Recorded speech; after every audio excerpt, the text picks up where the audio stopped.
അപ്പോൾ മെയിൻ പരീക്ഷയിൽ എന്തൊക്കെയാണ് ഉള്ളത്? മെയിൻ പരീക്ഷയിൽ നമുക്ക് ഓപ്ഷണൽ സബ്ജക്റ്റ് ഉണ്ട്, 2 എണ്ണം. ഞാൻ നേരത്തെയും പറഞ്ഞു നമുക്കൊരു ഓപ്ഷണൽ എടുക്കേണ്ടതുണ്ട്, അതിൽ 2 പേപ്പേഴ്സും കാണും. അതല്ലാതെ ജനറൽ സ്റ്റഡീസ് ഉണ്ട്. ജനറൽ സ്റ്റഡീസ് 4 പേപ്പർ ഉണ്ട്. അപ്പോൾ അതിൽ നിന്ന് ഒരു കാര്യം വ്യക്തമാണ്, നമുക്ക് ജനറൽ നോളജ് അല്ലെങ്കിൽ ജനറൽ സ്റ്റഡീസ് എന്ന് പറയുമ്പോൾ ജനറൽ നോളജ് മാത്രമല്ല, history, geography, economics, current affairs, political science, ഇതുപോലുള്ള എല്ലാം കൂടെ ചേർന്നാണ് ഈ ജനറൽ സ്റ്റഡീസ് 4 പേപ്പേഴ്സ്. അത് ഏതൊക്കെയാണെന്ന് ഞാൻ വഴിയെ പറയാം. ഈ 4 പേപ്പേഴ്സാണ് യഥാർത്ഥത്തിൽ നമ്മളുടെ വിജയത്തിനെയും പരാജയത്തിനെയും ഒക്കെ തീരുമാനിക്കാൻ പോകുന്നത്. അപ്പോൾ ജനറൽ സ്റ്റഡീസ് ഇല്ലാതെ ഒരു കളിയില്ല എന്നുള്ളത് വ്യക്തമല്ലേ? അപ്പോൾ ന്യൂസ് പേപ്പർ വായിക്കുന്നില്ല എന്നുള്ളവർക്ക് ഇതൊരു ഓർമ്മപ്പെടുത്തലാണ്. ജനറൽ സ്റ്റഡീസ് അറിയാത്ത ആൾക്കാർക്ക് സിവിൽ സർവീസ് പരീക്ഷയുടെ മെയിൻ ക്ലിയർ ചെയ്യുക എന്ന് പറഞ്ഞാൽ ഓൾമോസ്റ്റ് ഇമ്പോസിബിളാണ്. ഓക്കെ, ഇപ്പോൾ ജനറൽ സ്റ്റഡീസ് പേപ്പറുണ്ട്. ഇതെല്ലാം ഡിസ്ക്രിപ്റ്റീവ് പേപ്പേഴ്സാണ്, 250 മാർക്ക് വെച്ചാണ്. അതുപോലെ എസ് എ പേപ്പർ ഉണ്ട്. എസ് എ എന്ന് പറയുമ്പോൾ എന്താണ്? നമ്മൾ സാധാരണ എക്സാംസിന് എഴുതുന്ന അതേ സംഭവം. ഒരു ടോപ്പിക്ക് തരുന്നു, നിങ്ങൾ അതിനെക്കുറിച്ച് ഒരു എസ് എ എഴുതുന്നു. അതിവിടെ ഇപ്പോൾ 250 മാർക്ക് എന്ന് പറഞ്ഞാൽ 2 എസ് എ എഴുതണം. 125 മാർക്കാണ് ഓരോ എസ് എക്കും.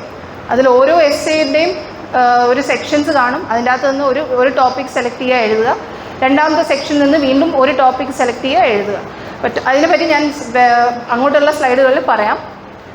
അങ്ങനെ ചുരുക്കം പറഞ്ഞു കഴിഞ്ഞാൽ മെയിൻസ് എക്സാമിന് വേറെ 2 പേപ്പറും കൂടെ ഉണ്ട്. അത് ഇതിൻ്റെ അകത്ത് ഇട്ടിട്ടില്ല, പക്ഷെ അതിനെക്കുറിച്ചുകൂടെ പറയട്ടെ. മെയിൻസ് എക്സാമിന് ടോട്ടൽ 9 പേപ്പറുണ്ട്. ഞാനിത് പറയുമ്പോൾ ആരും ഇതൊരു ഭീകരാവസ്ഥയായിട്ട് കരുതരുത്. ഇത് പഠിച്ചു തുടങ്ങുമ്പോൾ ഇത് അത്ര ഭീകരാവസ്ഥയല്ല. ഇത് നമ്മൾ കേൾക്കുന്നതിൻ്റെ ഒരു പ്രശ്നം മാത്രമേ ഉള്ളൂ. ഓപ്ഷണൽ ഞാൻ പറഞ്ഞു 2 പേപ്പർ, ജനറൽ സ്റ്റഡീസ് ഞാൻ പറഞ്ഞു 4 പേപ്പർ, അപ്പോൾ 6 പേപ്പറായി. എസ് എയും കൂടെ ആയപ്പോൾ 7 പേപ്പറായി. ഇനി 2 പേപ്പറുണ്ട്. അതിലൊന്നെന്ന് പറയുന്നത് ഇംഗ്ലീഷാണ്. അതുകൊണ്ടാണ് ഞാൻ പറഞ്ഞത്, ആ ഇംഗ്ലീഷ് എന്ന് പറഞ്ഞു കഴിഞ്ഞാൽ ക്വാളിഫയിങ് ആണ്. അതായത് റാങ്ക് ലിസ്റ്റിൽ ഈ ഇംഗ്ലീഷിൻ്റെ മാർക്ക് കൗണ്ട് ചെയ്യില്ല. പക്ഷേ ഇംഗ്ലീഷ് തെറ്റില്ലാതെ എഴുതാൻ നിങ്ങളെ കൊണ്ട് പറ്റണം. ഞാൻ പറഞ്ഞല്ലോ, വളരെ വലിയ ലാംഗ്വേജ് സ്കിൽസ് ഇല്ലെങ്കിലും തെറ്റില്ലാതെ ഇംഗ്ലീഷ് എഴുതാൻ പറ്റുമെങ്കിൽ ആ ഇംഗ്ലീഷ് പേപ്പർ ക്ലിയർ ചെയ്യാം. ഇവിടെ ഇരിക്കുന്ന കുട്ടികൾ 10ാം ക്ലാസ് 12ാം ക്ലാസ് ആ ലെവലിലുള്ളവർ കാണും. ഇംഗ്ലീഷിൻ്റെ സ്റ്റാൻഡേർഡ് എന്ന് പറയുന്നത് സിവിൽ സർവീസ് പരീക്ഷയ്ക്ക് 10th സ്റ്റാൻഡേർഡാണ്. ഓക്കെ, അതുപോലെ വേറൊരു ക്വാളിഫയിങ് പേപ്പർ കൂടെ ഉണ്ട്. ഞാൻ ഈ ക്വാളിഫയിങ് എന്ന് പറയുമ്പോൾ അതിൻ്റെ അർത്ഥം അത് ഫൈനൽ റാങ്ക് ലിസ്റ്റിലോട്ട് റാങ്കിന് അത് കൗണ്ട് ചെയ്യില്ല എന്നുള്ള അർത്ഥത്തിലാണ്. രണ്ടാമത്തെ പേപ്പർ എന്ന് വെച്ചാൽ ഇന്ത്യൻ ലാംഗ്വേജ്. ഏതെങ്കിലും ഒരു ഇന്ത്യൻ ലാംഗ്വേജ്, ഷെഡ്യൂൾ 8ൽ പറയുന്ന ഏതെങ്കിലും ഒരു ഇന്ത്യൻ ലാംഗ്വേജിൽ ഒരു പേപ്പർ എഴുതണം. അതിപ്പോൾ നമുക്ക് സ്വാഭാവികമായിട്ടും മലയാളികളാകുമ്പോൾ മലയാളം എഴുതാം. പിന്നെ മലയാളം പഠിച്ചിട്ടില്ലാത്ത മലയാളികൾ കാണും, അവർക്ക് ഹിന്ദി എഴുതാം, തമിഴ് എഴുതാം. ഇനി നിങ്ങൾക്ക് ഏതെങ്കിലും ഷെഡ്യൂൾഡ് ലാംഗ്വേജ് അറിയാമെങ്കിൽ ആ ലാംഗ്വേജ് എഴുതാം. ഏത് ലാംഗ്വേജ് ചൂസ് ചെയ്താലും അറിയാവുന്ന ഭാഷ ചൂസ് ചെയ്യുക. അറിഞ്ഞൂടാത്ത ഭാഷ പഠിച്ചെഴുതാമെന്ന് ആരും വിചാരിക്കരുത്. കാരണം 10ാം ക്ലാസ് പഠിക്കാൻ അതിന് ആവശ്യമാണ്. ആ ലെവലിലുള്ള, ഞാൻ പറഞ്ഞ പോലെ തെറ്റില്ലാതെ എഴുതാനുള്ളൊരു കപ്പാസിറ്റി. പക്ഷേ ഈ 2 പേപ്പേഴ്സും സിവിൽ സർവീസിൻ്റെ റാങ്കിങ്ങിനെ ബാധിക്കുന്നില്ല. പക്ഷേ ഈ 2 പേപ്പറിൽ ഏതെങ്കിലും പേപ്പർ പൊട്ടിയാൽ, പരാജയപ്പെട്ടാൽ നിങ്ങൾ മെയിൻസിൽ നിന്ന് പുറത്തായി. നിങ്ങളുടെ ബാക്കിയുള്ള പേപ്പർ ഇവാലുവേറ്റ് പോലും ചെയ്യുന്നതല്ല. അപ്പോൾ അതുകൊണ്ട് ഇതിനെ സീരിയസ് ആയിട്ട് എടുക്കണം എന്നുള്ളതുകൊണ്ടാണ് അങ്ങനെ UPSC വെച്ചിരിക്കുന്നത്. ഓക്കെ, അപ്പോൾ നമ്മൾ മെയിൻസ് പരീക്ഷയുടെ സ്റ്റേജിൽ 18,000 പേര് എഴുതിയെന്ന് വെച്ചോളൂ. ഇനി ഇതിൽ നിന്നൊരു എലിമിനേഷൻ ഇല്ലേ? ഇതിൻ്റെ എലിമിനേഷനാണ് അടുത്ത റൗണ്ട്. എന്താ? ഇൻ്റർവ്യൂ എന്ന് പറയുന്നുണ്ടെങ്കിലും അതിൻ്റെ യഥാർത്ഥത്തിലുള്ള നാമധേയം പേഴ്സണാലിറ്റി ടെസ്റ്റ് എന്നാണ്. നമ്മളൊരു ജോബ് ഇൻ്റർവ്യൂ പോലെയല്ല, ഒരാളുടെ പേഴ്സണാലിറ്റിയുടെ ഒരു ടെസ്റ്റായിട്ടാണ് ഇത് കൺസിഡർ ചെയ്യുന്നത്. ഈ ഇൻ്റർവ്യൂവിൻ്റെ സ്റ്റേജിൽ എത്തുമ്പോൾ എത്ര പേര് വരുന്ന ഏകദേശം ഐഡിയ ഉണ്ടോ? സാധാരണ ഒരു 3000, കൂടിപ്പോയാൽ 4000, അതിൻ്റെ ഇടയിൽ ആൾ കാണും. അതായത് 1000 വേക്കൻസി ഉണ്ടെങ്കിൽ ഏകദേശം 3000 ഒരു അപ്രോക്സിമേറ്റ് കണക്കാണ്. അതായത് 2 മുതൽ 3 തവണ എത്ര വേക്കൻസിയുടെ 2 to 3 ടൈംസ് ആൾ കാണും. അപ്പോൾ നമ്മുടെ 17,000 പേരിൽ നിന്ന് നമ്മളിപ്പോൾ അവസാനം 3000 പേരിൽ വന്ന് അവസാനിച്ചു. ഈ 3000 പേര് സീരിയസ് കാൻഡിഡേറ്റ്സ് ആണ്. ഈ 3000 പേരെ നമ്മൾ നിസ്സാരരായിട്ട് കരുതരുത്. കാരണം ഈ 3000 പേരിൻ്റെതായിട്ട് മത്സരിച്ചാണ് ഫൈനലി നമ്മൾ എങ്ങനെ റാങ്ക് ലിസ്റ്റിലോട്ട് കയറാൻ പോകുന്നത്. അതുകൊണ്ട് തന്നെ ഇൻ്റർവ്യൂ വളരെ സീരിയസ് ആയിട്ട് എടുക്കണം. ഇൻ്റർവ്യൂവിൻ്റെ കാര്യങ്ങളൊക്കെ ഞാൻ വഴിയെ പറയാം. പേഴ്സണാലിറ്റി ടെസ്റ്റിന് 275 മാർക്കാണ്.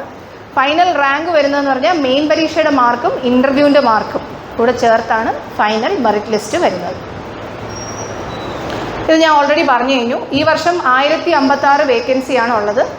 1056 വേക്കൻസിയിൽ ഈ persons with benchmark disability എന്ന് ഞാൻ നേരത്തെ ഒരു കാറ്റഗറി പറഞ്ഞു. അതൊക്കെ പറയുന്നതിൻ്റെ കാര്യം എന്താണെന്ന് വെച്ചാൽ, എല്ലാ രീതിയിലും ശാരീരികമായും മാനസികമായും എല്ലാ രീതിയിലും ഹെൽത്തി ആയിട്ടുള്ള ഒരാൾക്ക് മാത്രമല്ല ഈ എക്സാം എഴുതാൻ പറ്റുന്നത്. ഗവൺമെൻറ് വളരെ ഇൻക്ലൂസീവാണ്, എല്ലാവർക്കും ഇത് പറ്റണം. അപ്പോൾ അതുകൊണ്ടാണ് പേഴ്സൺസ് ഓഫ് ബെഞ്ച് മാർക്ക് ഡിസബിലിറ്റിയെ പറ്റി ഞാനൊരു സ്ലൈഡ് ഇട്ടിരിക്കുന്നത്. Persons of benchmark disability എന്ന് പറയുമ്പോൾ ബ്ലൈൻഡ്നെസ്, ലോ വിഷൻ, അവർ ഈ കാറ്റഗറിയിൽ വരും. അതുപോലെ def and hard of hearing, അവർക്കും ഇത് ഈ എക്സാം എഴുതാം. ലോക്കോമോട്ടർ ഡിസബിലിറ്റി, സെറിബ്രൽ പാൾസി, അതിൽ ഈവൻ ആസിഡ് അറ്റാക്ക് വിക്ടിംസ്, അവരെല്ലാവരും ഈ കാറ്റഗറിയിൽ വരും. ലാസ്റ്റ് മൾട്ടിപ്പിൾ ഡിസബിലിറ്റി, അതായത് ഒന്നിൽ കൂടുതൽ ഡിസബിലിറ്റീസ് ഉള്ള ആൾക്കാർ, ഇവർക്ക് എല്ലാവർക്കും ഈ എക്സാം എഴുതാം. നമ്മൾ നേരത്തെ പറഞ്ഞു 1056 വേക്കൻസി ഉണ്ട്. അതിൽ 40 വേക്കൻസി ഈ പേഴ്സൺസ് വിത്ത് ബെഞ്ച് മാർക്ക് ഡിസബിലിറ്റിക്ക് മാത്രമാണ്. അപ്പോൾ അതുകൊണ്ട് എന്തെങ്കിലും കാരണവശാൽ ഡിഫറെൻ്റ്ലി ചാലഞ്ച്ഡ് ആയിട്ടുള്ള, എന്തെങ്കിലും കാരണവശാൽ ഡിസേബിൾഡ് ആയിട്ടുള്ള ആൾക്കാരുണ്ടെങ്കിൽ പോലും അവർക്കും ഈ എക്സാം എഴുതാം. നമ്മൾ ഞാൻ കുറച്ച് വർഷങ്ങൾക്ക് മുമ്പ് നിങ്ങൾ കണ്ടു കാണും, ഈറ സിംഗൽ എന്ന് പറഞ്ഞൊരു പെൺകുട്ടി, അവർക്ക് എൻ്റെ ഓർമ്മ ശരിയാണെങ്കിൽ അവർക്ക് സെറിബ്രൽ പാൾസി ആയിരുന്നു, അവർ ഡിസേബിൾഡ് ആണ്. അവരാണ് ഈ പരീക്ഷയിൽ ഓൾ ഇന്ത്യ റാങ്ക് 1. അവരെ നിങ്ങൾ കണ്ടു കാണും. അതായത് 1ാം റാങ്ക് വാങ്ങിച്ച വ്യക്തി persons with benchmark disability ഉള്ള ആളായിരുന്നു. അപ്പോൾ നിങ്ങൾ ആരും പറയരുത് അവർക്ക് ആ കോട്ട ഉള്ളതുകൊണ്ടാണ് അവർ 1ാം റാങ്ക് വാങ്ങിച്ചതെന്ന് ആർക്കും തോന്നുന്നില്ലല്ലോ. അപ്പോൾ 1ാം റാങ്ക് വാങ്ങിക്കാൻ പോലും ഡിസേബിൾഡ് ആയിട്ടുള്ള ഒരാൾക്ക്, ഡിഫറെൻ്റ്ലി ഡിസേബിൾഡ് ആയിട്ടുള്ള ഒരാൾക്ക് കഴിയും എന്നുള്ളതിൻ്റെ തെളിവാണ് ഇറ സിംഗൾ എന്ന് കുറച്ച് വർഷം മുമ്പ് 1ാം റാങ്ക് വാങ്ങിച്ച കുട്ടി. ഇപ്പോൾ നമ്മൾ ഈ റിസൾട്ട് വന്നപ്പോഴും ഒരു കുട്ടിയുടെ കാര്യം വായിച്ചു അല്ലേ, എനിക്ക് അവരുടെ പേര് കിട്ടുന്നില്ല, പേര് ഞാൻ അല്ലല്ലേ, ഇവിടെ നിന്നൊരു കുട്ടി, കേരളത്തിൽ നിന്ന് ഒരു കുട്ടിക്ക് ഇതുപോലെ ഡിഫറെൻ്റ്ലി ഏബിൾഡ് ആയിട്ടുള്ളൊരു കുട്ടി സിവിൽ സർവീസ് എക്സാം ക്ലിയർ ചെയ്തിട്ടുണ്ട്. അപ്പോൾ ഇത് വളരെ കംപ്ലീറ്റ്ലി മെഡിക്കലി ഫിറ്റ് ആയിട്ടുള്ള ആളുകൾക്ക് വേണ്ടി മാത്രമുള്ളൊരു പരീക്ഷയല്ല, ഡിഫറെൻ്റ്ലി ഏബിൾഡ് ആയിട്ടുള്ള ആൾക്കാരും ഇതിലോട്ട് മുന്നോട്ട് വരണം എന്നുള്ളൊരു റിക്വസ്റ്റ്. ഇത് ഞാൻ ഓൾറെഡി പറഞ്ഞു കഴിഞ്ഞു. മെയിൻസ് പരീക്ഷയുടെ പേപ്പേഴ്സ് ഏതൊക്കെയാണ്. എല്ലാ പേപ്പേഴ്സും 3 മണിക്കൂറാണ് ദൈർഘ്യം. പല ദിവസങ്ങളിലായിട്ടാണ് പരീക്ഷ നടക്കുന്നത്. ജനറൽ സ്റ്റഡീസ് പേപ്പർ മാത്രമുള്ള ദിവസം രാവിലെ ഉച്ചയ്ക്ക് ജനറൽ സ്റ്റഡീസ് ആയിരിക്കും. ബാക്കിയുള്ളതെല്ലാം നമ്മളുടെ ഓരോരോ ദിവസമായിട്ട് നടക്കും. അതുകൊണ്ട് സിവിൽ സർവീസ് പരീക്ഷയുടെ മെയിൻ പരീക്ഷയുടെ ഘടനയും അതിൻ്റെ മാർക്സുമാണ്. ടോട്ടൽ എല്ലാം കൂടെ 1750 മാർക്കിനാണ് മെയിൻ പരീക്ഷ. ഇനി മെയിൻ പരീക്ഷയുടെ കാര്യം, ഈ കാര്യങ്ങളൊക്കെ ഞാൻ ഓൾറെഡി പറഞ്ഞു കഴിഞ്ഞു. എന്തിനാണ് മെയിൻ പരീക്ഷ എന്ന് ചോദിക്കാമല്ലോ. എന്തിനാണ് മെയിൻ പരീക്ഷ എന്ന് ചോദിച്ചാൽ ഇത് UPSC എന്ന് പറയുന്ന കാര്യങ്ങളാണ്. The main exam is intended to assess overall intellectual trait and depth of understanding of the candidate. അതായത് കാൻഡിഡേറ്റിന് ചിന്തിക്കാനും ചിന്തയുടെ ആ ഒരു ഡെപ്തും അളക്കാനാണ് മെയിൻ എക്സാം. അല്ലാതെ കാണാതെ പഠിച്ച് വെറുതെ മെമ്മറി ടെസ്റ്റ് അല്ല. സോ ആ ഒരു കാര്യം. രണ്ടാമത്തെ കാര്യം എന്ന് പറഞ്ഞാൽ ആ questions എങ്ങനെയുള്ളതാണ്. A well educated person will be able to answer them without any specialized study. അതായത് കൃത്യമായിട്ട് ചുറ്റുമുള്ള കാര്യങ്ങളെപ്പറ്റി നിരീക്ഷിക്കുകയും മനസ്സിലാക്കുകയും സ്വന്തമായ അഭിപ്രായമുള്ള ഒരാൾക്ക് വളരെ ഒരു സ്പെഷ്യലൈസ്ഡ് പഠനം ഇല്ലാതെ തന്നെ ഈ പരീക്ഷയ്ക്കുള്ള ചോദ്യങ്ങൾ എഴുതാൻ കഴിയും. ഇത് ശരിയാണോ എന്ന് ചോദിച്ചാൽ ശരിയൊന്നും അല്ല. കുറച്ച് പ്രിപ്പറേഷൻ ഇല്ലാതെ ഒന്നും പറ്റില്ല. കാരണം എല്ലാവരും മിടുക്കരായിട്ടുള്ള കുറേ പേരുള്ളപ്പോൾ സ്വാഭാവികമായിട്ടും നമ്മൾ കുറച്ച് പഠിച്ചാലേ ഇതിന് വിജയം ലഭിക്കുകയുള്ളൂ. അതുപോലെ the questions will be such as to test a candidate's general awareness on a variety of subjects which have relevance for a career in civil services. നേരത്തെ പറഞ്ഞ കാര്യം, പല സബ്ജക്റ്റിലുള്ള കാൻഡിഡേറ്റിൻ്റെ പരിജ്ഞാനം. അപ്പം പത്രം വായിക്കുകയും ചുറ്റുമുള്ള കാര്യങ്ങൾ മനസ്സിലാക്കുകയും അതിനെപ്പറ്റി സ്വന്തമായ അഭിപ്രായങ്ങൾ ഉണ്ടാവുകയും ചെയ്യുന്ന ആളുകൾക്ക് ഈ മെയിൻ പരീക്ഷയിൽ എഴുതാൻ വലിയ ബുദ്ധിമുട്ടൊന്നും ഉണ്ടാവില്ല. ഇനി ചുറ്റുമുള്ളതൊന്നും അറിയാതെ ഫോണിലൊക്കെ ഇൻസ്റ്റാഗ്രാമും ഫേസ്ബുക്കും നോക്കിക്കൊണ്ട് മാത്രം ഇരുന്നാൽ ഇത് ബുദ്ധിമുട്ടായിരിക്കും. അതുപോലെ ഈ ക്വസ്റ്റ്യൻസ് എന്താണ്? They are likely to test the candidates basic understanding of all relevant issues, ability to analyse and take a view on conflicting socio economic goals, objectives and demands. ഇതൊക്കെ കുറച്ച് കടുകട്ടി ഭാഷയിലൊന്നും എഴുതിയിരിക്കുന്നതിൻ്റെ കാര്യം ഇത്രയേ ഉള്ളൂ. ചുറ്റും നടക്കുന്ന കാര്യങ്ങളെക്കുറിച്ച് കണ്ണും കാതും തുറന്നു വയ്ക്കുക, അതിനെപ്പറ്റി മനസ്സിലാക്കുക, ഡിഫറെൻറ്റ് പോയിൻറ്റ്സ് ഓഫ് വ്യൂ കേൾക്കാനുള്ളൊരു മനസ്സുണ്ടാവുക. ഇതെല്ലാം കേട്ടതിന് ശേഷം അവനവൻ്റേതായ ഒരു അഭിപ്രായം ഉണ്ടാകുക. ഇതാണ് ഇതുകൊണ്ട് ഉദ്ദേശിക്കുന്നത്. അപ്പോൾ സ്വന്തമായിട്ട് അഭിപ്രായം ഇല്ലാത്ത ആൾക്കാർ അല്ല UPSCക്ക് വേണ്ടത്.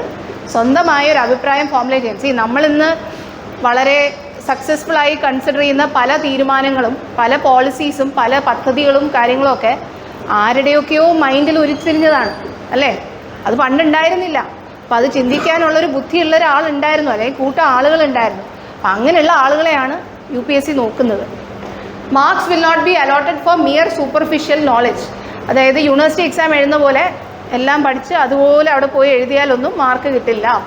പകരം അത് അനലൈസ് ചെയ്ത് ഒരു ഒരു അണ്ടർസ്റ്റാൻഡിങ്ങും അനാലിസിസും അവിടെ ഉണ്ടെങ്കിൽ മാത്രമേ മാർക്ക് ലഭിക്കുകയുള്ളൂ. ആക്ച്വലി ഇത് നല്ല കാര്യമാണ്. കാരണം വെറുതെ കാണാതെ പഠിക്കുന്ന ഒരാൾ ക്ലിയർ ചെയ്തിരുന്നെങ്കിൽ കാണാതെ പഠിക്കുന്ന ആൾ പഠിക്കാൻ പറ്റാത്തവരും ഉണ്ട് അല്ലേ? ചില ആൾക്കാർക്ക് കാണാതെ പഠിക്കാൻ വലിയ ബുദ്ധിമുട്ടാണ് ഇല്ലേ? അങ്ങനെ ആൾക്കാരില്ലേ? കാണാതെ പഠിച്ചാലും പലതും മനസ്സിൽ നിൽക്കുന്നില്ല എന്ന് പരാതി പറയുന്ന ഒരുപാട് പേരുണ്ട്. ഇതിലങ്ങനെ കാണാതെ പഠിക്കേണ്ട ആവശ്യമില്ല. മനസ്സിലാക്കി പഠിക്കുകയാണെങ്കിൽ അത് തന്നെ ധാരാളം. അതുപോലെ credit will be given for orderly effective and exact expression combined with due economy of words. അതായത് വളരെ സ്പഷ്ടമായിട്ടുള്ള രീതിയിൽ ചുരുങ്ങിയ വാക്കുകൾക്കുള്ളിൽ, അതായത് മാർക്ക് എത്രയാണോ ആ മാർക്കിനനുസൃതമായിട്ട് വേണം എഴുതാൻ. 5 മാർക്കിൻ്റെ ചോദ്യത്തിന് 60 മാർക്കിൻ്റെ ഉത്തരം എഴുതരുത്, തിരിച്ചും എഴുതരുത്. അതാണ് ഉദ്ദേശിക്കുന്നത്. ഇത് കമ്പൽസറി ലാംഗ്വേജ്. ഞാൻ ഓൾറെഡി പറഞ്ഞു, ഇംഗ്ലീഷും ഒരു കമ്പൽസറി ഇന്ത്യൻ ലാംഗ്വേജും ഉണ്ട് മെയിൻസിൻ്റെ പേപ്പേഴ്സ്. ഇത് ക്വാളിഫയിങ് ആണ്. ഇതിൽ പാസ്സായാൽ മതി. 25% മാർക്കാണ് മെയിനിന് ആവശ്യം. അതിന് വേറെ 100 മാർക്ക് വാങ്ങിച്ചാലും ഫുൾ മാർക്സ് വാങ്ങിച്ചാലും 25% വാങ്ങിച്ചാലും ഒരേപോലെയാണ്. അപ്പോൾ 25% വാങ്ങിച്ചാൽ മതി. ബാക്കി സമയം വേറെ പേപ്പേഴ്സിന് വേണ്ടി ചിലവഴിക്കുക. ഇതിൽ വരുന്നത് കോംപ്രിഹെൻഷൻ. ഇതൊക്കെ എല്ലാവർക്കും അറിയാവുന്ന കാര്യങ്ങളാണ്. കോംപ്രിഹെൻഷൻ, പ്രസി റൈറ്റിംഗ്, ഷോർട്ട് എസ്സേ എഴുതുക, വൊക്കാബുലറി, ഇതുപോലുള്ള കാര്യങ്ങളാണ് ഈ പേപ്പറിൽ ചോദിക്കുന്നത്. ഈ പേപ്പർ ക്വാളിഫയിങ് ആണ്. ഞാൻ റിപ്പീറ്റ് ചെയ്യട്ടെ, ക്വാളിഫയിങ് നേച്ചറാണ്. ഇത് റാങ്കിങ്ങിന് ബാധകമല്ല. അടുത്തത് എസ്സേ. എസ്സേയിലെന്ന് പറഞ്ഞു കഴിഞ്ഞാൽ എന്താണ് UPSC പ്രതീക്ഷിക്കുന്നത് എന്നുള്ളതാണ് ആ second point. To keep closely to the subject of the essay, to arrange the ideas in orderly fashion and to write concisely. അപ്പോൾ എസ്സേ എന്ന് പറയുമ്പോൾ ശരിക്കും പറഞ്ഞു കഴിഞ്ഞാൽ ഇതിലൊരു ട്രിക്ക് എനിക്ക് പറയാനുള്ളത്, എസ്സേ ഇതാണ് എസ്സേ പേപ്പർ. കഴിഞ്ഞ വർഷത്തെ എസ്സേ ക്വസ്റ്റ്യൻ പേപ്പർ ആയത്. ഇതിലുണ്ടോ ഈ 4 എണ്ണത്തിൽ നിന്നും ഒരെണ്ണം എഴുതണം. ഇത് രണ്ടാമത്തെ സെക്ഷനാണ്. ഈ 4 എണ്ണത്തിൽ നിന്നും ഒരെണ്ണം എഴുതണം. അപ്പോൾ ഇതിലിതാ ചിലതിൻ്റെ അതൊന്ന് വായിക്കാം. Not all who wander are lost, mathematics is the music of reason. ഇങ്ങനെയൊക്കെയുള്ള ഇതാണ്. ഇതൊക്കെ വളരെ ഓപ്പൺ എൻഡഡ് ആണ്. നിങ്ങൾക്ക് ഇതിനെ ഏത് ദിശയിലും കൊണ്ടുപോകാം. അല്ലാതെ ഇതിനൊന്നും ഒരു മാത്സിലെ പോലെ ഒരു ആൻസർ ഒന്നുമില്ല. നിങ്ങളുടെ ചിന്തയാണ് അവർ പരിശോധിക്കുന്നത്. ഒരു കാര്യം ആലോചിക്കുക, എസ്സേ പേപ്പർ എഴുതുമ്പോഴും നമ്മൾ കാര്യങ്ങളെ അവലോകനം ചെയ്ത് എഴുതുക. നമ്മൾ അവലോകനം ചെയ്യുമ്പോഴും പല രീതിയിൽ അവലോകനം ചെയ്യുക. അതായത് ഇത് എന്ത് രീതിയിലുള്ള സോഷ്യൽ ഇമ്പാക്റ്റ് ഉണ്ടാക്കുന്നു, അല്ലെങ്കിൽ ഇത് എന്ത് രീതിയിലുള്ള എക്കണോമിക് ഇമ്പാക്റ്റ് ഉണ്ടാക്കുന്നു, ഇത് ഇൻഡിവിജ്വലിൻ്റെ പുറത്ത്, വ്യക്തിയുടെ പുറത്ത് ഈ ഒരു സംഗതിക്ക് എന്ത് ഇമ്പാക്റ്റാണ്. അപ്പം ഞാൻ പരീക്ഷ എഴുതിയ സമയത്തൊരു ചോദ്യമായിരുന്നു, ഇന്ത്യ ഒരു വികസിത രാജ്യമാണോ എന്ന് ചോദിച്ചു. അപ്പോൾ ഇതിൽ ചിലരെഴുതി ഇന്ത്യ വികസിത രാജ്യമാണെന്ന് എഴുതി. ഞാൻ 12 വർഷം മുമ്പത്തും 13 വർഷം മുമ്പത്തെ കാര്യമായി പറയുന്നത്. ചിലരെഴുതി ഇന്ത്യ ഒരു വികസിത രാജ്യമാണ്. കുഴപ്പമില്ല, നിങ്ങൾക്ക് വികസിത രാജ്യമാണെന്ന് തോന്നുന്നുണ്ടെങ്കിൽ എന്തുകൊണ്ടെന്ന് പറയണം. ഞാൻ എഴുതി ഇന്ത്യ വികസിത രാജ്യം അല്ല എന്ന് എഴുതി. ഞാൻ പറഞ്ഞു ഇന്ത്യ വികസിത രാജ്യം അല്ല എന്ന് എഴുതിയാൽ കട്ട നെഗറ്റീവ് ആകും എന്നുള്ളതുകൊണ്ട് ഇന്ത്യ വികസിത രാജ്യമായിട്ടില്ല എന്ന് എഴുതി. കാരണം ഇന്ത്യ വികസിത രാജ്യമായിട്ടില്ല എന്ന് ഞാൻ പറയുന്നത് എന്തുകൊണ്ട് എന്നുള്ളത് ഞാൻ പല രീതിയിൽ അതിനെ അനലൈസ് ചെയ്ത് എഴുതി. അതായത് സാമൂഹികപരമായിട്ട് നമ്മളൊരു വികസിത രാജ്യത്തിൻ്റെ ലെവലിലെത്തിയോ, അല്ലെങ്കിൽ നമ്മുടെ എക്കോണമി ഒരു വികസിത രാജ്യത്തിൻ്റെ അത്ര എത്തിയോ, നമ്മുടെ ഇവിടുത്തെ കമ്മ്യൂണൽ ഇക്വേഷൻസ് അത് ഒരു വികസിത രാജ്യത്തിനാണ്. ഇവിടുത്തെ നമ്മുടെ സെക്കുലറിസം, അല്ലെങ്കിൽ നമ്മളുടെ പല പല പല പല സമൂഹത്തിൻ്റെ പല പല പല ആസ്പെക്ട്സിനെ എടുത്തുകൊണ്ട് ഇതിനെ പൊളിറ്റിക്കൽ ആസ്പെക്റ്റ് നമ്മൾ വികസിത രാജ്യമാണോ, ഇങ്ങനെ എല്ലാ ആസ്പെക്ട്സിലും ഈ സംഗതിയെ അഡ്രസ്സ് ചെയ്തുകൊണ്ടാണ് നമ്മൾ ഈ എസ്സേ എഴുതേണ്ടത്. അപ്പോൾ എസ്സേ എഴുതുമ്പോൾ യൂണിവേഴ്സിറ്റി പരീക്ഷയിലുള്ളതുപോലെ ചുമ്മാ ചോദിക്കുന്നതിന് അതുപോലെ എഴുതി വെക്കരുത്. ഒന്ന് ആലോചിച്ച് ഒന്ന് പ്ലാൻ ചെയ്ത് ഒരടുക്കും ചിട്ടയോടുകൂടി എഴുതിയാൽ ഈ പേപ്പർ നിസ്സാരമായിട്ട് എഴുതാം. പിന്നെ എഴുതുമ്പോൾ കുറച്ചുകൂടി ഒരു വിശാല മനസ്സോടുകൂടി ചിന്തിക്കുക. വളരെ സങ്കുചിതമായിട്ടുള്ള രീതിയിലുള്ള ഐഡിയാസ് കൊണ്ടുവരാതിരിക്കുക. എപ്പോഴും ആലോചിക്കുക, നമ്മളെ സംബന്ധിച്ചിടത്തോളം മ്യൂസിക് ആയിട്ടുള്ളത് വേറൊരാൾക്ക് കുറേ നോയ്സ് മാത്രമാണ്. അപ്പോൾ അതുകൊണ്ട് എല്ലാവർക്കും നമ്മളൊരു സിവിൽ സർവൻ്റ് ആയിട്ടിരിക്കുമ്പോൾ എല്ലാവരെ പറ്റിയും ചിന്തിക്കാൻ ബാധ്യസ്ഥരാണ്. അതുകൊണ്ട് ആ ഒരു പെർസ്പെക്റ്റീവ്, പിന്നെ അതുപോലെ സമൂഹത്തിലെ ഏറ്റവും പിന്നോക്കം നിൽക്കുന്ന ആൾക്കാർ, അങ്ങനെയുള്ള ആൾക്കാരെ പറ്റിയും നമ്മൾ ആലോചിക്കാം ഇങ്ങനെയുള്ള കാര്യങ്ങൾ എഴുതുമ്പോൾ. അപ്പം നമ്മൾ എഴുതുന്നതിന് എല്ലാത്തിനും ഒരു ജസ്റ്റായിട്ടുള്ളൊരു വ്യൂവേ എടുക്കാവൂ, അല്ലാതെ വളരെ അനീതിയായിട്ടുള്ള അല്ലെങ്കിൽ വളരെയധികം ഇൻഹ്യൂമൻ ആയിട്ടുള്ള കാര്യങ്ങൾ എഴുതി വെക്കാതിരിക്കുക. അങ്ങനെ എഴുതിയാൽ സ്വാഭാവികമായിട്ട് അവർ മാർക്കിടില്ല. മാർക്കിടാതെ വരുമ്പോൾ അത് സ്വാഭാവികമായിട്ട് നമ്മളുടെ മെയിൻ പരീക്ഷയെ ബാധിക്കും. ഇത് ജനറൽ സ്റ്റഡീസിൻ്റെ പേപ്പേഴ്സാണ് മെയിൻ പരീക്ഷയ്ക്കുള്ളത്. ഞാനിത് ഒരുപാട് ഡീറ്റെയിൽ പോകുന്നില്ല, കാരണം എല്ലാവരും ശരിക്കും ക്ഷീണിക്കും ഇതിൻ്റെ ഡീറ്റെയിൽസിലോട്ട് പോയാൽ. 4 പേപ്പേഴ്സ് ഉണ്ടെന്ന് പറഞ്ഞു. ഇത് ഫസ്റ്റ് പേപ്പറാണ്. ഫസ്റ്റ് പേപ്പറിൽ മെയിനായിട്ട് വരുന്നത് ഇന്ത്യയുടെ കൾച്ചർ, ഇന്ത്യയുടെ ഹിസ്റ്ററി, ജോഗ്രഫി. നമ്മൾ ഹിസ്റ്ററിയും ജോഗ്രഫിയൊക്കെ പഠിക്കുന്നതല്ലേ സ്കൂൾ തലത്തിൽ തന്നെ. ആ സംഗതികളെ അല്പം നല്ലോണം ഒന്ന് പഠിച്ചാൽ മാത്രം മതി ഈ പേപ്പർ എഴുതാം. പിന്നെ കൾച്ചറൊക്കെ ഇപ്പോൾ CBSE സിലബസിൽ എനിക്ക് തോന്നുന്നു NCERTസും ഒക്കെ വന്നിട്ടുണ്ട്. ഞാനൊക്കെ പഠിക്കുന്ന സമയത്ത് കൾച്ചറിന് വലിയ ഇമ്പോർട്ടൻസ് ഒന്നും ഇല്ലായിരുന്നു. നമ്മൾ കൂടുതലും medieval India, modern India, ancient India ഇതൊക്കെ തന്നെയാണ് പഠിച്ചത്. ഇപ്പോൾ അത് മാത്രമല്ല, കൾച്ചറും ഒക്കെ പഠിക്കേണ്ടതുണ്ട്. ഹിസ്റ്ററി ജോഗ്രഫി അത്യാവശ്യം പഠിക്കാമെന്നുണ്ടെങ്കിൽ ഈ ഒരു പേപ്പർ ചെയ്യാം. പിന്നെ ഇതിൻ്റെ ആകെയുള്ളൊരു ചെറിയൊരു പ്രശ്നമുണ്ട്, അത് ഞാൻ പറയാം. ഇതിൽ ഹിസ്റ്ററിയും ജോഗ്രഫി അല്ലാതെ കുറച്ച് ഇഷ്യൂസും കൂടെയൊക്കെ വരുന്നുണ്ട്. അതായത് women empowerment, communalism, regionalism, secularism, ഇതിനെയൊക്കെ പറ്റി നമുക്കും ഒരു കാഴ്ചപ്പാടില്ലേ? സെക്കുലറിസത്തിനെ പറ്റിയും കമ്മ്യൂണലിസത്തിനെ പറ്റി, റീജിയണലിസത്തിനെയൊക്കെ പറ്റി നിങ്ങൾ എല്ലാവർക്കും കാഴ്ചപ്പാടുണ്ട്. അപ്പോൾ ആ കാഴ്ചപ്പാടിനെ കുറച്ചൊന്ന് ഒരു സ്കോളാസ്റ്റിക് ലെവലിൽ കാര്യങ്ങളെ കണ്ടുകൊണ്ട് ഒന്ന് എഴുതാൻ പറ്റണം. അതാണ് ഈ പേപ്പറിന് ഡിമാൻഡ് ചെയ്യുന്നത്. അതുപോലെ ജോഗ്രഫി, ഇപ്പോൾ എവിടെയെങ്കിലുമൊക്കെ എർത്ത്ക്വേക്ക് വരുന്നു അല്ലെങ്കിൽ സുനാമി വരുന്നു എന്നൊക്കെ ഉണ്ടെങ്കിൽ എന്താണ് സുനാമി, എന്താണ് എർത്ത്ക്വേക്ക്, ഇതിൻ്റെ പിന്നിലെ ജോഗ്രഫി എന്താണ്, ഇങ്ങനത്തെ കാര്യങ്ങളൊക്കെ ഒന്ന് അറിഞ്ഞിരിക്കണം. അപ്പോൾ ഇത് ശരിക്കും പറഞ്ഞു കഴിഞ്ഞാൽ നല്ലോണം ഇരുന്നാൽ പ്രിപ്പയർ ചെയ്യാൻ പറ്റുന്ന ഒരു പേപ്പർ മാത്രമാണ്. കുറച്ച് വാസ്റ്റ് ആയിരിക്കും, കാരണം നമ്മൾ മിഡീവലും ഏൻഷ്യൻറ്റും എല്ലാം കൂടെ പറയുമ്പോൾ കുറേ കാലഘട്ടം മുമ്പോട്ട് വരേണ്ടതുണ്ട്. ഈ പേപ്പറിൽ ഒരു സ്ട്രാറ്റജി ഇത്രയേ ഉള്ളൂ. വാസ്റ്റാണ്, പഴയ ക്വസ്റ്റ്യൻ പേപ്പറിലൂടെ കടന്നു പോവുക.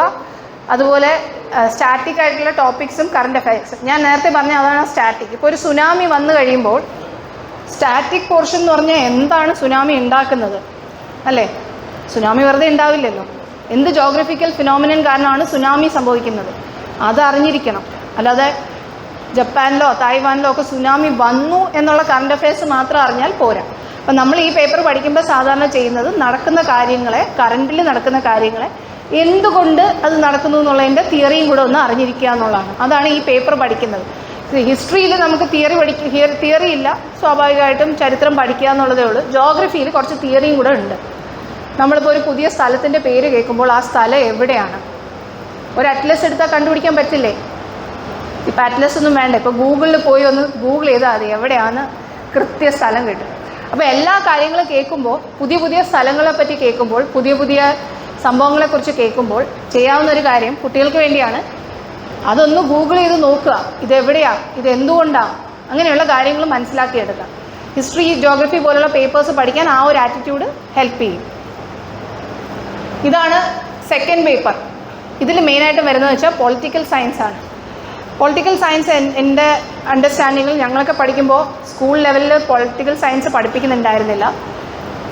അതായത് 10ാം ക്ലാസ് വരെ പഠിപ്പിക്കുന്നില്ല എന്നാണ് ഞാൻ ഉദ്ദേശിച്ചത്. പക്ഷേ ഇപ്പോൾ പൊളിറ്റിക്കൽ സയൻസും സ്കൂളിൻ്റെ അക്കാഡമിക് നമ്മുടെ സിലബസിലുണ്ട്. ഇപ്പോൾ പൊളിറ്റിക്കൽ സയൻസ് എന്ന് പറയുമ്പോൾ മെയിനായിട്ട് ഉദ്ദേശിക്കുന്നത് ഒന്ന് ഭരണഘടനയും കൂടെ ഉണ്ട് അതിൻ്റെ അകത്ത്. കോൺസ്റ്റിറ്റ്യൂഷനെ പറ്റി നന്നായിട്ട് അറിയാം.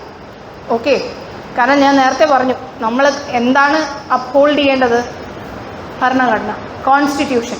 അപ്പോൾ കോൺസ്റ്റിറ്റ്യൂഷനിൽ എന്തൊക്കെയാണ് പറഞ്ഞിരിക്കുന്നത്, എന്തൊക്കെയാണ് ആർട്ടിക്കിൾസ്, ഇതുപോലുള്ള കാര്യങ്ങളെല്ലാം പഠിക്കേണ്ടതുണ്ട്. ഇത് പഠിക്കാതിരിക്കാൻ പറ്റില്ല. അപ്പോൾ ഇത് പഠിക്കാനായിട്ട് സാധാരണ എല്ലാവരും ഡിപ്പെൻഡ് ചെയ്യുന്നൊരു പുസ്തകമുണ്ട്, ഞാനത് റെഫറൻസസിൽ ഇട്ടിട്ടുണ്ട്. ലക്ഷ്മികാന്ത് എന്ന് പറഞ്ഞ ഇന്ത്യൻ പോളിറ്റി ബൈ ലക്ഷ്മികാന്ത് എന്നൊരു പുസ്തകമുണ്ട്. സോ ഈ കോൺസ്റ്റിറ്റ്യൂഷനെ പറ്റി അറിയാതെ ആർക്കും സിവിൽ സർവൻ്റ് ആകാനൊന്നും കഴിയില്ല. അത് പഠിച്ചാലേ പറ്റുള്ളൂ. എന്താണ് ഭരണഘടനയിൽ പറയുന്നത്, ഭരണഘടനയിൽ എന്തൊക്കെയാണുള്ളത്, ഫണ്ടമെൻ്റൽ റൈറ്റ്സ്, ഇതെല്ലാം കേട്ടിട്ടില്ലേ എല്ലാവരും? ഇവിടെ ആളുകൾ പ്രസംഗിക്കുമ്പോൾ കേട്ടില്ലേ മൗലിക അവകാശം. മൗലിക അവകാശം മാത്രമല്ല, ഫണ്ടമെൻ്റൽ ഡ്യൂട്ടീസ് ഉണ്ട്, അങ്ങനെ കുറച്ച് കാര്യങ്ങളുണ്ട്. ഓക്കെ, അപ്പോൾ ഇതുപോലെ കോൺസ്റ്റിറ്റ്യൂഷൻ പഠിച്ചു കഴിഞ്ഞാൽ ഈ പേപ്പർ ടാക്കിൾ ചെയ്യാൻ പറ്റും. അതുകൂടാതെ ഇതിൻ്റെ അകത്ത് പൊളിറ്റിക്കൽ സയൻസും അതുപോലെ ഇൻ്റർനാഷണൽ റിലേഷൻസും ഉണ്ട്. ഇപ്പോൾ ഇത് കണ്ടോ, ഇവിടെ ഒരു പോയിന്റ് ഉണ്ട്, salient features of the representation of people's act. ഇതിപ്പോൾ വളരെ ഹിറ്റായി നിൽക്കുന്ന ഒരു ടോപ്പിക് അല്ലേ. റെപ്രസെൻറ്റേഷൻ ഓഫ് പീപ്പിൾസ് ആക്ട് എന്താണ്? നമ്മുടെ ഇവിടുത്തെ ജനപ്രതിനിധികളെ എലക്ട് ചെയ്യുന്നതിനെ സംബന്ധിക്കുന്ന നിയമമല്ലേ. ഇപ്പോൾ ഈ മോഡൽ കോഡ് ഓഫ് കണ്ടക്ട്, മാതൃകാ പെരുമാറ്റച്ചട്ടം, ഇതൊക്കെ എങ്ങനെയാണ് വരുന്നത്? റെപ്രസെൻറ്റേഷൻ ഓഫ് പീപ്പിൾസ് ആക്ട് പ്രകാരമാണ് MCC നിലവിൽ വരുന്നത്. അതാണ് അതിൻ്റെ ആ ഇനേബിളിംഗ് ലെജിസ്ലേഷൻ എന്ന് പറയുന്നത്. അപ്പോൾ സ്വാഭാവികമായിട്ട് ഈ വർഷം എക്സാം എഴുതുന്നവർക്ക് ഇതിനൊരു ചോദ്യം പ്രതീക്ഷിക്കാമല്ലോ. തീർച്ചയായിട്ടും പ്രതീക്ഷിക്കാം. അപ്പോൾ ശരിക്കും പറഞ്ഞു കഴിഞ്ഞാൽ നമ്മുടെ ചുറ്റും നടക്കുന്ന കാര്യങ്ങളും അതിൻ്റെ തിയറിയും കൂടെ ഒന്ന് കോർത്തിണക്കി പഠിക്കുക എന്നുള്ളതാണ് ജനറൽ സ്റ്റഡീസിൻ്റെ ഏക ഗുഡ് ടെൻസ്. ചുറ്റും നടക്കുന്ന എന്താണെന്നറിയുക, അതിൻ്റെ എന്താണ് അതിൻ്റെ ഒരു ബാക്ക് ഹിസ്റ്ററി, അതിനെന്തെങ്കിലും എന്താണ്. ഇപ്പം കഴിഞ്ഞ വർഷം പ്രസിഡൻഷ്യൽ ഇലക്ഷൻ നടന്നു, 2022 പ്രസിഡൻഷ്യൽ ഇലക്ഷൻ നടന്നു. ആ വർഷം കൃത്യം പ്രസിഡന്റ് ഇലക്ഷനെ പറ്റിയുള്ള ചോദ്യങ്ങളും ഉണ്ടായിരുന്നു. അപ്പോൾ പ്രസിഡൻഷ്യൽ ഇലക്ഷൻ നടക്കുന്നതിനെ പറ്റി ഒന്നും അറിയാതിരുന്നു കഴിഞ്ഞാൽ ആ ചോദ്യങ്ങൾ ഓട്ടോമാറ്റിക്കലി നിങ്ങൾക്ക് അറിയില്ല. പക്ഷേ നാട്ടിലുള്ള എല്ലാവരും അത് പ്രിപ്പയർ ചെയ്തുകൊണ്ട് വരും.